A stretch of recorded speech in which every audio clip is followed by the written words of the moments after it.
Hello students, मैं हूं गौरव गोयल। तो अब हम देखेंगे अल्कोहल फिनॉल ईथर में हमने देख ली थी कुछ प्रॉपर्टीज अल्कोहल की, मतलब प्रिपरेशन ऑफ अल्कोहल।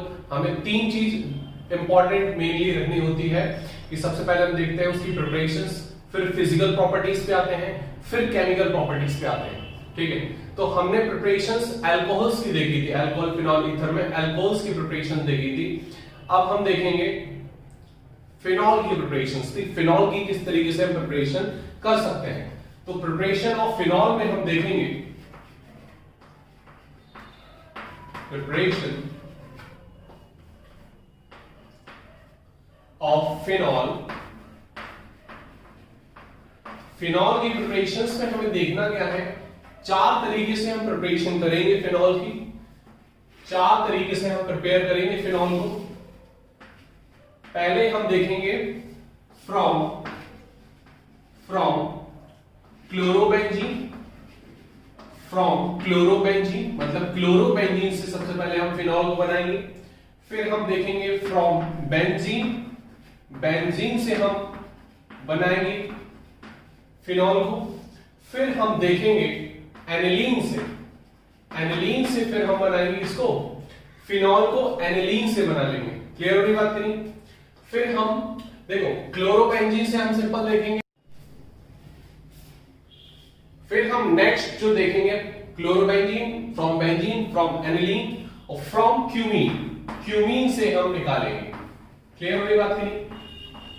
क्यूमीन से हम देखेंगे फिनॉल की प्रिपरेशंस। तो मतलब चार तरीके से हमें देखना है अपने सिलेबस में जो कि कवर करना है। पहला है फ्रॉम क्लोरोबेंजीन, फ्रॉम क्लोरोबेंजीन मतलब क्लोरोबेंजीन से हम कैसे बनाएं, फ्रॉम क्लोरोबेंजीन। तो क्लोरोबेंजीन से हम किस तरीके से फिनॉल की प्रिपरेशन करें। देखो सिंपल सी चीजें हैं। सबसे पहले हमने क्लोरोबेंजीन लिया, क्या लिया, क्लोरोबेंजीन। और क्लोरोबेंजीन में हमने यहां पर क्लोरोबेंजीन लिया और क्लोरोबेंजीन में हमने रिएक्शन करा दी किसकी, NaOH की। किसकी रिएक्शन करा दी, NaOH की हमने रिएक्शन करा दी। क्लियर। अब जो NaOH लेंगे, क्योंकि बेसिकली यहां पर आ जाता है डबल बॉन्ड कैरेक्टर। क्लियर होगी बात करी। तो डबल बॉन्ड कैरेक्टर हम Cl को इतना इजीली नहीं निकाल सकते और OH को इजीली नहीं डाल सकते, क्योंकि यहां पर ये तीन लोन पेयर है और यहां पर रेजोनेंस के कारण यहां पर पूरा कंजुगेशन काम करता है। इसकी वजह से यहां पर डबल बॉन्ड कैरेक्टर आ रहा, मतलब पार्शियल डबल बॉन्ड कैरेक्टर आ रहा। तो डबल बॉन्ड कैरेक्टर की वजह से यहां पर डायरेक्ट OH नहीं हम एडप्ट कर सकते हैं, मतलब सीधे सीधे सब्स्टिट्यूशन रिएक्शन नहीं हो सकती है यहां पर। तो हम सिंपली देखेंगे, पहले NaOH ले लिया, तो अब ये बॉन्ड तोड़ने के लिए टेम्परेचर थोड़ा लगेगा। ठीक है, तो हीट कर देंगे और इसका जो प्रेशर है वो करीब 300 एटमॉस्फेरिक प्रेशर लगेगा। ठीक है, बहुत ज्यादा टेम्परेचर और बहुत ज्यादा प्रेशर में ये रिएक्शंस होंगी थोड़ी। क्लियर।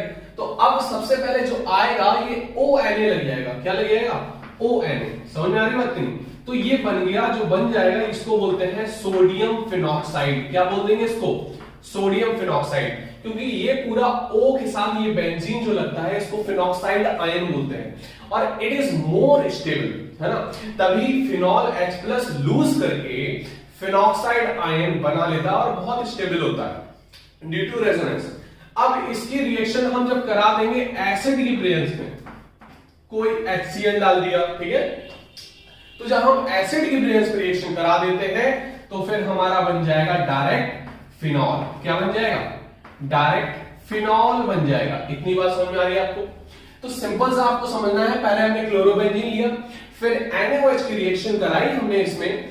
डायरेक्ट ये नहीं टूट सकता, डायरेक्ट सब्स्टिट्यूशन नहीं हो सकता, इसीलिए हमने कुछ कंडीशन ली। 623 अप्रॉक्स ली हमने टेम्परेचर लिया और 300 atm प्रेशर लिया, मतलब जितना भी प्रेशर है 1 atm, इससे 300 गुना ज्यादा। फिर हमारा जो बन गया वो बन गया सोडियम फिनॉक्साइड। इसको नाम क्या दे देंगे, सोडियम फिनॉक्साइड। क्लियर। तो सोडियम फिनॉक्साइड बन गया हमारा।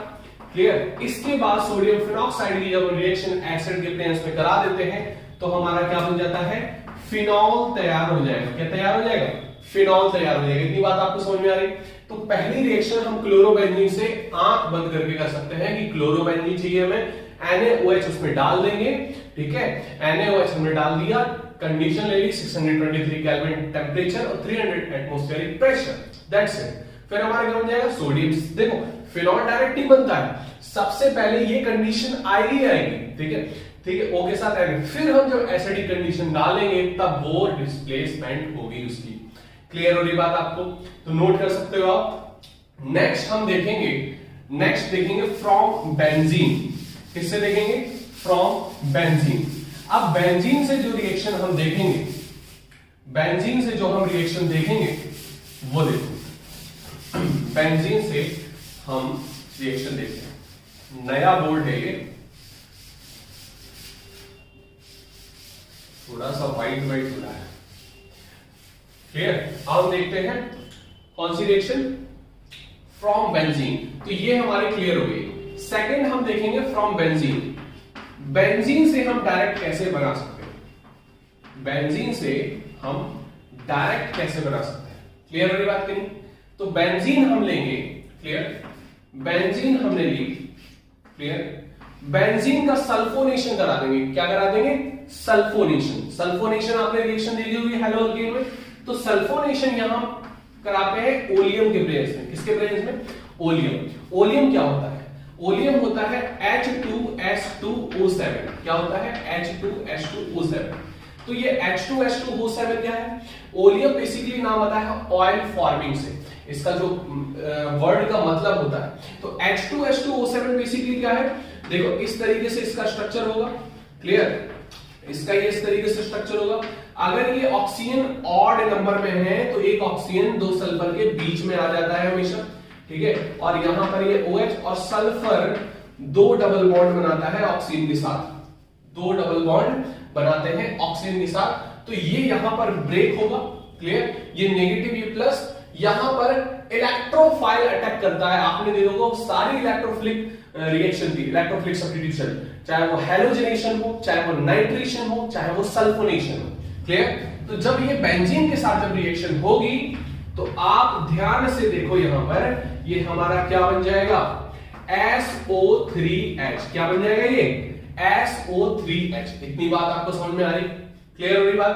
अब हम इसकी रिएक्शन कर देंगे, इसकी दो स्टेप और है, तो इसकी रिएक्शन हम कर देंगे अब किसके प्रेजेंस में, NaOH के प्रेजेंस में, क्लियर।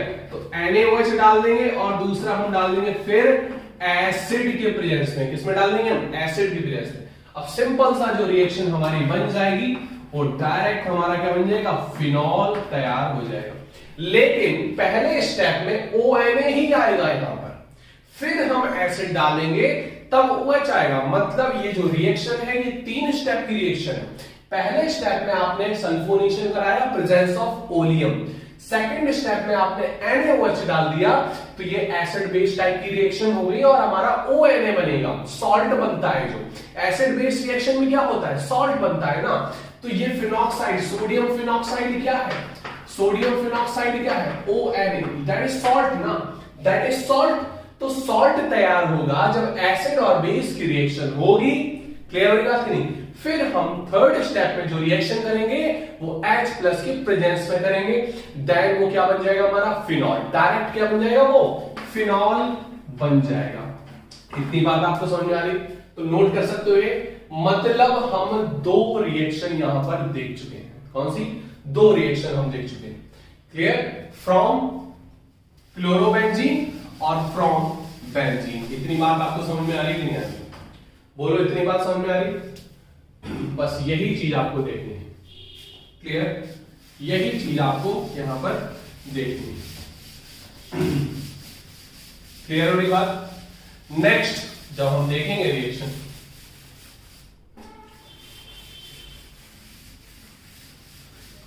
नेक्स्ट रिएक्शन हम देखेंगे फ्रॉम एनिलीन। किससे देखना है हमको, एनिलीन से।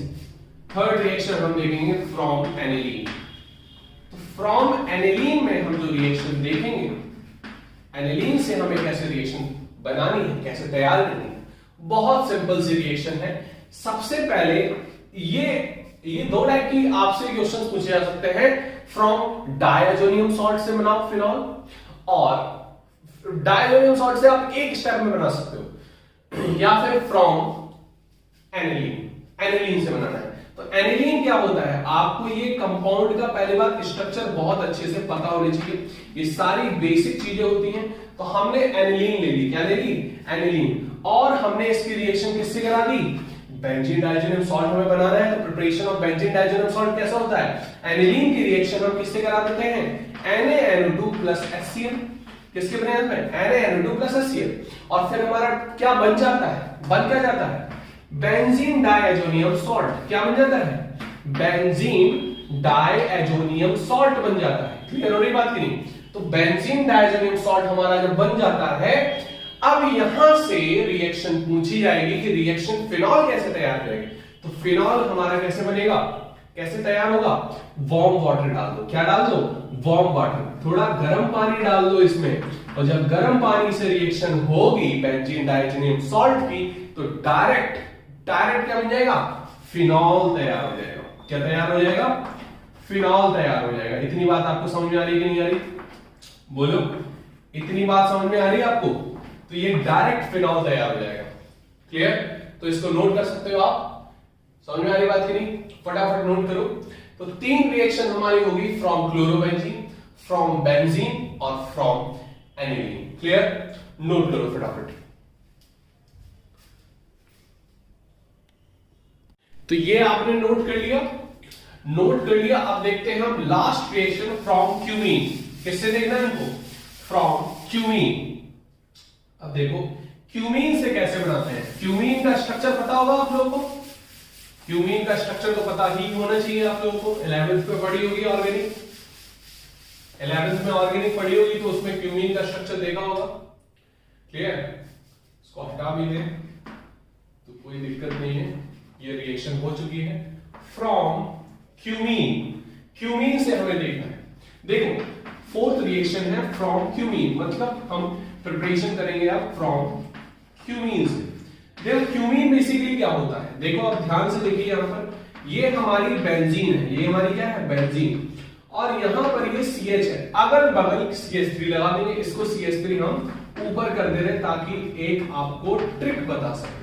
क्लियर, तो ये हमारी होगी क्यूमीन। क्या होगी, क्यूमीन, मतलब ये हमारा आइसोप्रोपाइल ग्रुप आप लगा दोगे बेंजीन में, आइसोप्रोपाइल ग्रुप हो गया ना, ये आइसोप्रोपाइल आप ग्रुप लगा दो बेंजीन में, तो हमारा क्या हो गया, ये क्यूमीन। और इसकी रिएक्शन हमने ऑक्सीजन से करा दी, किससे करा दी, मतलब ऑक्सीडेशन करा दिया। क्या करा दिया, ऑक्सीडेशन। अब ये ऑक्सीजन इस कार्बन और हाइड्रोजन के बीच में आ जाएगा, क्या आ जाएगा, बीच में आ जाएगा। अब जरा यहां पर देखना, गौर से देखना, यहां पर ये हमारा CH3 था, ये हमारा CH3 था, यहां पर बीच में ऑक्सीजन आ गए दोनों, और ये हाइड्रोजन, मतलब ये ऑक्सीजन दोनों कार्बन हाइड्रोजन के बीच में आ गए। क्या बन गया, एसिड बन गया।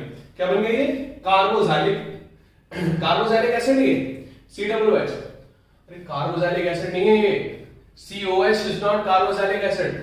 इधर देखो COH अकेला कार्बोक्सिलिक एसिड नहीं होता, कार्बोक्सिलिक एसिड क्या होता है, C डबल बॉन्ड OH। क्या होता है, C डबल बॉन्ड OH। तो ये कार्बोक्सिलिक एसिड है नहीं, ये क्या है, क्यूमीन हाइड्रोपेरोक्साइड। क्या है ये, क्यूमीन हाइड्रोपेरोक्साइड। समझ में आ रही है आपको बात, क्लियर हो रही बात की नहीं। तो इस तरीके से आप बता सकते हो क्यूमीन हाइड्रोपेरोक्साइड। अब इसकी रिएक्शन हम किससे करा देंगे, बोलो किससे करा दे, एसिड से करा दे। किससे करा दे, एसिडिक वाटर से करा दो।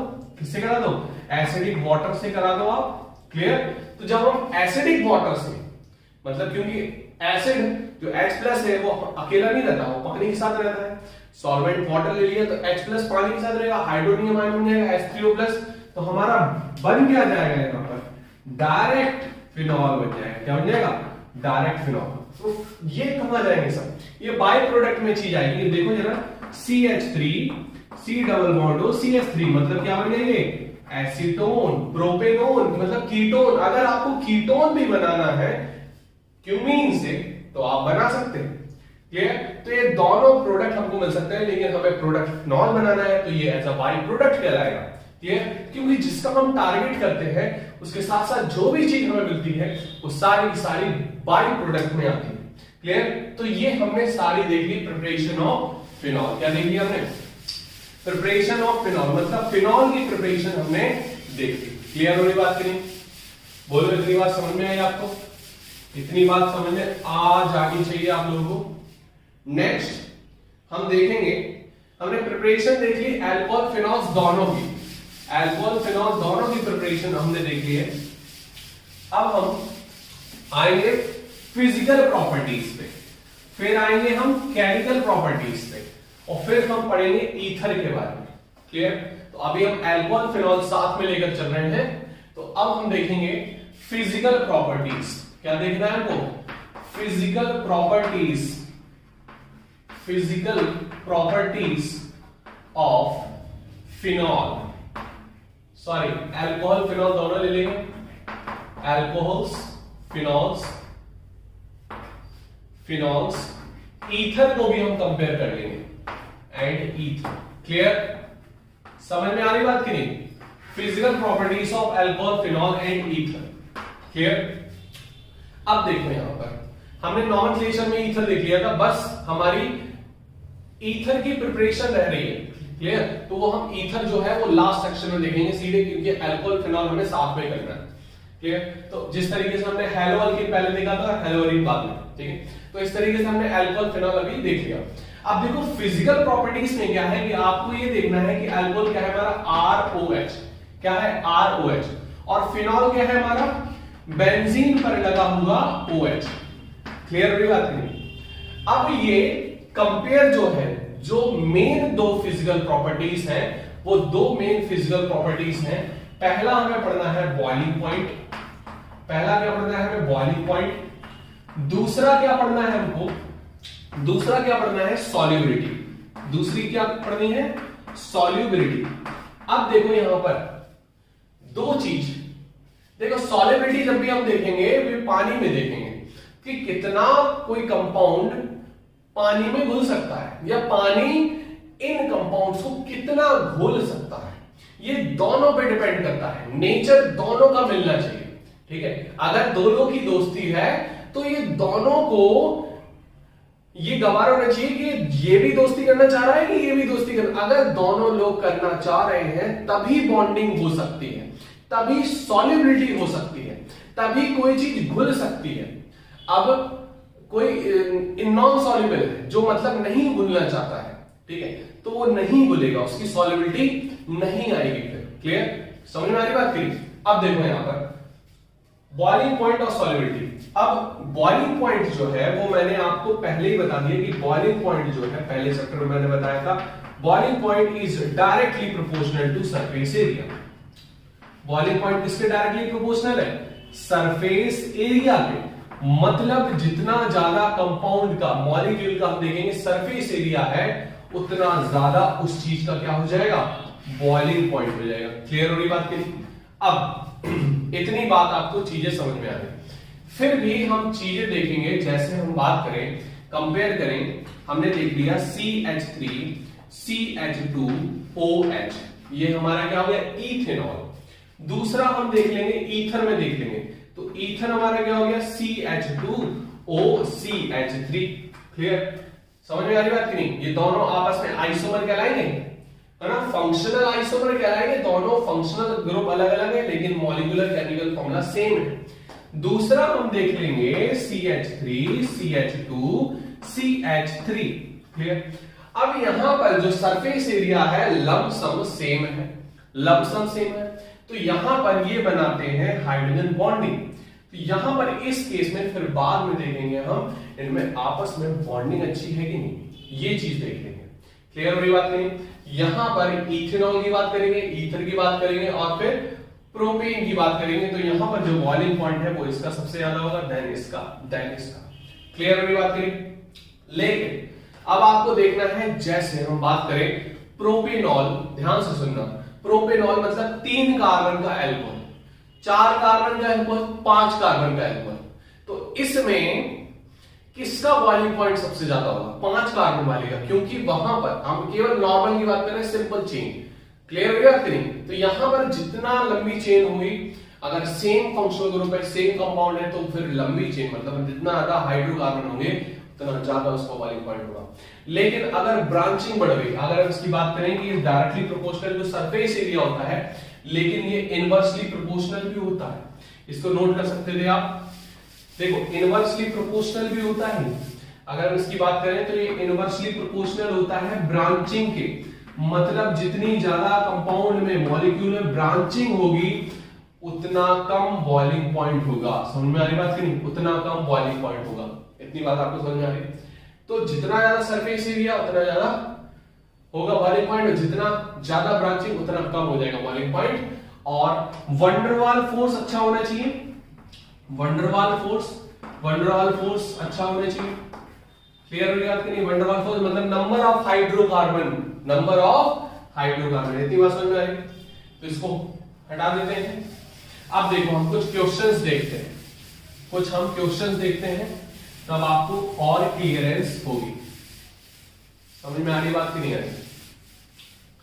तो अब कुछ क्वेश्चंस देखते हैं, लिखो। जैसे हमने आपको दे दिया, पहला क्वेश्चन दे दिया इस तरीके से, ये हमारा एक एल्कोहल हो गया, ये आप हाइड्रोजन बैलेंस कर लेना, ये पहला। दूसरा हमने ले लिया, कितने कार्बन है? 5 कार्बन, हमने एक ये ले लिया, ठीक है। सी वाला हमने ले लिया, हमने ये ले लिया। क्लियर? समझ में आ रही बात नहीं? तो अब इन तीनों में सबसे ज्यादा बॉइलिंग पॉइंट किसका होगा? इन तीनों में सबसे ज्यादा बॉइलिंग पॉइंट किसका होगा? ये इसका देखो सरफेस एरिया ज्यादा निकल रहा है, 5 कार्बन की चेन है, यहां पर कितने कार्बन की चेन है? 4 कार्बन की चेन है, यहां पर 3 कार्बन की चेन है। तो यहां पर आप एक चीज और देख रहे हो, ये तो चेन भी कम हो रही है और ब्रांचिंग बढ़ रही है। यहां पर एक ब्रांच, यहां पर 2 ब्रांच। तो जो बॉइलिंग पॉइंट है सरफेस एरिया डायरेक्टली प्रोपोर्शनल और इनवर्सली प्रोपोर्शनल टू ब्रांचिंग। तो सबसे ज्यादा बॉइलिंग पॉइंट किसका होगा? बॉइलिंग पॉइंट का ऑर्डर क्या हो जाएगा? ए, देन बी, देन सी। क्या हो जाएगा? ए, बी एंड सी। इसको नोट करो फटाफट, इस टाइप के क्वेश्चंस आ सकते हैं आपके पास।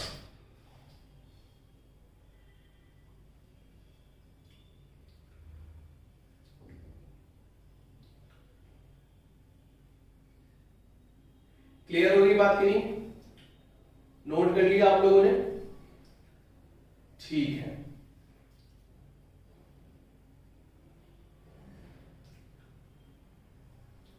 नेक्स्ट हम देखेंगे, एक छोटा सा एग्जांपल है बॉइलिंग पॉइंट में। नेक्स्ट हम क्वेश्चन देखेंगे, जैसे हम कंपेयर करते हैं CH3OH का ज्यादा बॉइलिंग पॉइंट होगा या CH3NH2 का। क्लियर? समझ में आ रही बात कि नहीं? मिथाइलअमीन और मीथेनॉल किसका ज्यादा होगा? तो अब यहां पर आपसे पूछा जाएगा कि किसका ज्यादा बॉइलिंग पॉइंट है, तो आपका आंसर क्या होगा? ए या बी? तो हमारा आंसर हम आपको बताना चाहेंगे कि A is greater than B boiling point का ऑर्डर। क्यों? क्योंकि यहां पर अब देखो लगभग सेम मॉलिक्यूलर मास है, सेम सरफेस एरिया है, लेकिन यहां पर फिर काम करने लगता है मॉलिक्यूलर बॉन्डिंग। तो अब फिर मॉलिक्यूलर बॉन्डिंग में हम देखेंगे कि ए की मॉलिक्यूलर बॉन्डिंग ज्यादा है, आपस में इसमें इंटर मॉलिक्यूलर फोर्स बहुत अच्छे बॉन्डेड है ड्यू टू हाइड्रोजन बॉन्डिंग। अब यहां पर जो एक तो दूसरी चीज, पहले तो हाइड्रोजन बॉन्डिंग है, दूसरी चीज इसकी इलेक्ट्रोनेगेटिविटी ज्यादा है। तो यहां पर ये CH3OH कुछ इस तरीके से बॉन्ड बनाते आते हैं अपने साथ, ठीक है, इस तरीके से बॉन्ड बनाते जाएंगे। समझ में आ रही बात नहीं? और यहां पर इनके बीच में पोलैरिटी भी ज्यादा है, मॉलिक्यूलर बॉन्डिंग भी ज्यादा है।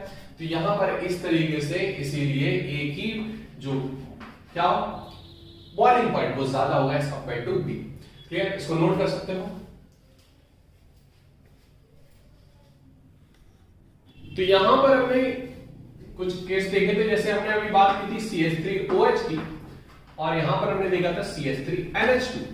तो यहां पर O is more electronegative than nitrogen, तो यहां पर हाइड्रोजन बॉन्डिंग इसकी ज्यादा होगी एज कंपेयर टू मिथाइलअमीन। क्लियर हो रही बात नहीं? नेक्स्ट हम देखेंगे एक और एग्जांपल, अगर हम सिंपल आपसे बात करें कि अल्कोहल और ईथर में बॉइलिंग पॉइंट किसका ज्यादा होगा, तो अल्कोहल का ईथर से बॉइलिंग पॉइंट ज्यादा होगा for same molecular masses, for same approximately same या similar molecular masses. Clear, similar molecular masses, clear होगी बात की, for same molecular masses. Clear, तो यहां पर अगर हमने सिंपल बात की थी आपसे CH3 CH2OHe और हमने देख लिया था CH3OCH3, तो यहां पर इसका ज्यादा बॉइलिंग पॉइंट होगा क्योंकि इसमें हाइड्रोजन बॉन्डिंग बहुत अच्छे से होती है as compare to ether. Clear होगी बात करी। अब हम एक लेते हैं एरोमेटिक का एग्जांपल, इसका एग्जांपल लेते हैं एरोमेटिक का। अब यहां पर ध्यान से देखो, जरा ध्यान से देखना एक चीज, बोर्ड पे क्लियर कर देते हैं विजुअल ताकि आप लोग क्लियर हो। देखो अगर हमने ले लिया ऑर्थोनाइट्रोफिनॉल, ऑर्थोनाइट्रोफिनॉल और हमने ले लिया पैरानाइट्रोफिनॉल, क्या ले लिया, पैरानाइट्रोफिनॉल। अब दोनों में एक चीज आप जरा देखना कि यहां में क्या है, क्या है, ये सिमेट्री बन रही है, यहां पर कोई सिमेट्री नहीं बन रही। अगर हम यहां पे प्लेन डाल देंगे तो एक सिमेट्री बन रही है, तो यहां पर जो बॉन्डिंग है, मॉलिक्यूलर बॉन्डिंग जो है वो अच्छे से होगी, तभी इनके मेल्टिंग पॉइंट ज्यादा होते हैं as compare to ortho and meta. Clear, para भी ज्यादा होते हैं तभी ये स्टेबल भी होता है। तो अगर हम बात करें ऑर्थोनाइट्रोफिनॉल की, तो ऑर्थोनाइट्रोफिनॉल जो है वो वॉलेटाइल ज्यादा होता है as compare to paranitrophenol, as compare to paranitrophenol. आपको वॉलेटाइल का मतलब पता है, देखो वॉलेटाइल क्या होता है, वॉलेटाइल कंपाउंड्स वो कंपाउंड्स होते हैं जिनका वेपर प्रेशर ज्यादा होता है, मतलब बॉइलिंग पॉइंट कम होता है क्योंकि वो वेपर जल्दी बन जाते हैं, लो टेम्परेचर में ही वो उड़ने लगते हैं, सब्लाइम होने लगते हैं या वेपराइज होने लगते हैं। क्लियर हो गई बात की नहीं? तो ये ऑर्थोनाइट्रोफिनॉल जो हमारा है वॉलेटाइल होता है, मोर वॉलेटाइल देन पैरानाइट्रोफिनॉल, मतलब इसका बॉइलिंग पॉइंट जो है वो कम होता है। अब कम होने का रीजन क्या है, अगर हम इसकी बात करें बॉइलिंग पॉइंट किसका ज्यादा होगा, तो पैरा का। क्लियर, ये बॉइलिंग पॉइंट का ऑर्डर। तो अब ये होता क्यों है, क्योंकि यहां पर जो इंटरमॉलिक्यूलर हाइड्रोजन बॉन्डिंग है ये बहुत अच्छे से बन जाती है। यहां पर क्या है, ये इंट्रामॉलिक्यूलर हाइड्रोजन बॉन्डिंग बनाएगा, क्या बनाएगा, इंट्रामॉलिक्यूलर हाइड्रोजन बॉन्डिंग। अब जरा देखना इनके रूप देखना, जरा इनकी हरकतें देखना ऑर्थोनाइट्रोफिनॉल की। देखो ऑर्थोनाइट्रोफिनॉल क्या है, आपस में ही भैया बॉन्डिंग बनाने लगते हैं, आपस में ही इनकी बॉन्डिंग स्टार्ट होने लगती है। जब आपस में ही बॉन्डिंग होने लगी तो दूसरे से बॉन्डिंग हो पाएगी क्या, तो जब इंटरमॉलिक्यूलर हाइड्रोजन बॉन्डिंग नहीं होगी तो वो वॉलेटाइल ही होंगे। यहां पर क्या है, इस केस में क्या है, ये बनाता है इंट्रामॉलिक्यूलर हाइड्रोजन बॉन्डिंग। क्या बनाता है ये, intramolecular hydrogen bonding. Intramolecular hydrogen bonding क्या होती है, जो खुद में ही बॉन्डिंग हो जाए, मतलब एक ही मॉलिक्यूल में खुद ही हम एक हाथ, हमारे ये हाथ ये आपस में ही बॉन्डिंग बना रहे हैं, मतलब दूसरे से हाथ ही नहीं मिलाना हमको। क्लियर, तो ये फिर इंटरमॉलिक्यूलर हाइड्रोजन बॉन्डिंग नहीं होती है, तो इनकी मॉलिक्यूलर फोर्सेस जो होते हैं वीक होते हैं और ये तुरंत उड़ जाते हैं। क्लियर, यहां पर क्या है, यहां पर ये बना लेगा। क्लियर हो रही बात करी, ये इस तरीके से बना लेगा। क्लियर हो रही बात नहीं, तो यहां पर हाइड्रोजन बॉन्डिंग पॉसिबल होती है इंटरमॉलिक्यूलर, कौन सी, इंटरमॉलिक्यूलर। और इंटरमॉलिक्यूलर हाइड्रोजन बॉन्डिंग फेवर्स करती है बॉइलिंग पॉइंट को। समझ में आ रही बात की नहीं आ रही, इंटरमॉलिक्यूलर हाइड्रोजन बॉन्डिंग किसको फेवर करती है, बॉइलिंग पॉइंट को। समझ में आ गई बात, तो इसको फटाफट आप नोट कर सकते हो कि ऑर्थोनाइट्रोफिनॉल हमारा क्या होता है, बॉइलिंग पॉइंट कम होता है as compare to paranitrophenol due to intramolecular hydrogen bonding. Clear होगी बात आपको। अब देखो लास्ट टॉपिक हम देखते हैं सॉल्युबिलिटी का। किसका देखना है आपको, सॉल्युबिलिटी का। देखो सॉल्युबिलिटी में हमें सिंपल देखना है, एक लाइन याद करनी है, एक मंत्र, लाइक डिसॉल्व लाइक। क्या मंत्र याद करना है, लाइक डिसॉल्व लाइक। और अपने सिलेबस में, अपने जो बोर्ड में हमें अपने बुक के हिसाब से देखना है सॉल्युबिलिटी इन वाटर। हम जब भी पढ़ते हैं तो सॉल्युबिलिटी इन वाटर की बात करते हैं। किसकी बात करते हैं, सॉल्युबिलिटी इन वाटर। क्लियर? तो सॉल्युबिलिटी इन वाटर में जब हम अल्कोहल की बात करेंगे कि अल्कोहल की सॉल्युबिलिटी पानी में, क्या पानी में मतलब वाटर में बढ़ेगी या घटेगी, बढ़ेगी या घटेगी। तो यहां पर आपको सिंपल सा फंडा देखना है कि ये हमारा सिंपल सा अल्कोहल हमने बना दिया फॉर एग्जांपल के लिए। तो ये जो चेन है हमने ले लिया ROH, तो ये वाला जो पोर्शन है ये पोलर पोर्शन है ना? कैसा पोर्शन है? Polar. Carbon oxygen polar portion है, लेकिन ये कार्बन, ये जो चेन है पूरी, ये नॉन पोलर है। कैसी है? Non polar. तो जब ये नॉन पोलर पार्ट बढ़ता जाएगा, सॉल्युबिलिटी इन वाटर डिक्रीज होती जाएगी। क्लियर हो रही बात की नहीं? मतलब non polar portion increase solubility in water